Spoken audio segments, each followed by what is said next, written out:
जीवन साथी सबसे अजीज होता है। कॉलेज में हैप्पी मैरिड लाइफ पर एक कार्यक्रम हो रहा था। इसमें कुछ शादीशुदा जोड़े हिस्सा ले रहे थे। जिस समय प्रोफेसर मंच पर आए, उन्होंने नोट किया कि सभी पति पत्नी शादी पर जोक कर रहे थे। ये देखकर प्रोफेसर ने कहा कि चलो पहले एक गेम खेलते हैं, उसके बाद में अपने विषय पर बात करेंगे। सभी खुश हो गए और कहा, कौन सा गेम? प्रोफेसर ने एक मैरिड लड़की को खड़ा किया और कहा कि तुम ब्लैक बोर्ड पे ऐसे 25-30 लोगों के नाम लिखो जो तुम्हें सबसे अधिक प्यारे हों।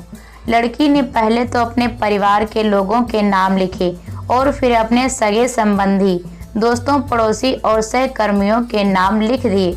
अब प्रोफेसर ने उसमें से कोई भी कम पसंद वाले 5 नाम मिटाने को कहा। लड़की ने अपने सहकर्मियों के नाम मिटा दिए। प्रोफेसर ने और 5 नाम मिटाने को कहा। लड़की ने थोड़ा सोचकर अपने पड़ोसियों के नाम मिटा दिए। अब प्रोफेसर ने और 10 नाम मिटाने को कहा। लड़की ने अपने सगे संबंधी और दोस्तों के नाम मिटा दिए। अब बोर्ड पर सिर्फ 4 नाम बचे थे, जो उसके मम्मी पापा, पति और बच्चे का नाम था।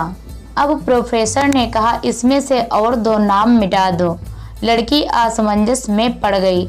बहुत सोचने के बाद बहुत दुखी होते हुए उसने अपने मम्मी पापा का नाम मिटा दिया। सभी लोग स्तब्ध और शांत थे, क्योंकि वे जानते थे कि ये गेम सिर्फ वो लड़की ही नहीं खेल रही थी, उनके दिमाग में भी यही सब चल रहा था। अब सिर्फ 2 ही नाम बचे थे, पति और बेटे का। प्रोफेसर ने कहा, और एक नाम मिटा दो। लड़की अब सहमी सी रह गई।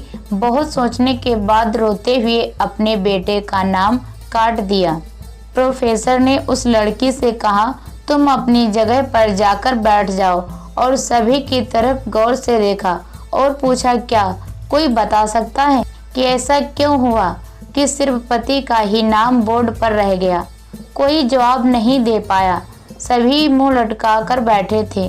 प्रोफेसर ने फिर उस लड़की को खड़ा किया और कहा, ऐसा क्यों? जिसने तुम्हें जन्म दिया और पाल पोस कर इतना बड़ा किया, उनका नाम तुमने मिटा दिया। और तो और, तुमने अपने कोख से जिस बच्चे को जन्म दिया, उसका भी नाम तुमने मिटा दिया।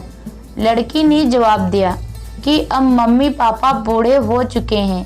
कुछ साल के बाद वो मुझे और इस दुनिया को छोड़ के चले जाएंगे। मेरा बेटा जब बड़ा हो जाएगा तो जरूरी नहीं है कि वो शादी के बाद मेरे साथ ही रहे, लेकिन मेरे पति जब तक मेरी जान में जान है, तब तक मेरा आधा शरीर बनके मेरा साथ निभाएंगे। इसलिए मेरे लिए सबसे अजीज मेरे पति हैं। प्रोफेसर और बाकी स्टूडेंट ने तालियों की गूंज से लड़की को सलामी दी। प्रोफेसर ने कहा, तुमने बिल्कुल सही कहा कि तुम और सभी के बिना रह सकती हो, पर अपने आधे अंग अर्थात अपने पति के बिना नहीं रह सकती। मजाक मस्ती तक तो ठीक है, पर हर इंसान का अपना जीवन साथी ही उसको सबसे ज़्यादा अजीज होता है। तो दोस्तों, आपको कहानी पसंद आई तो ऐसी ही कहानी सुनने के लिए हमारे रोचक वर्ड चैनल को सब्सक्राइब कीजिए। धन्यवाद साथियों।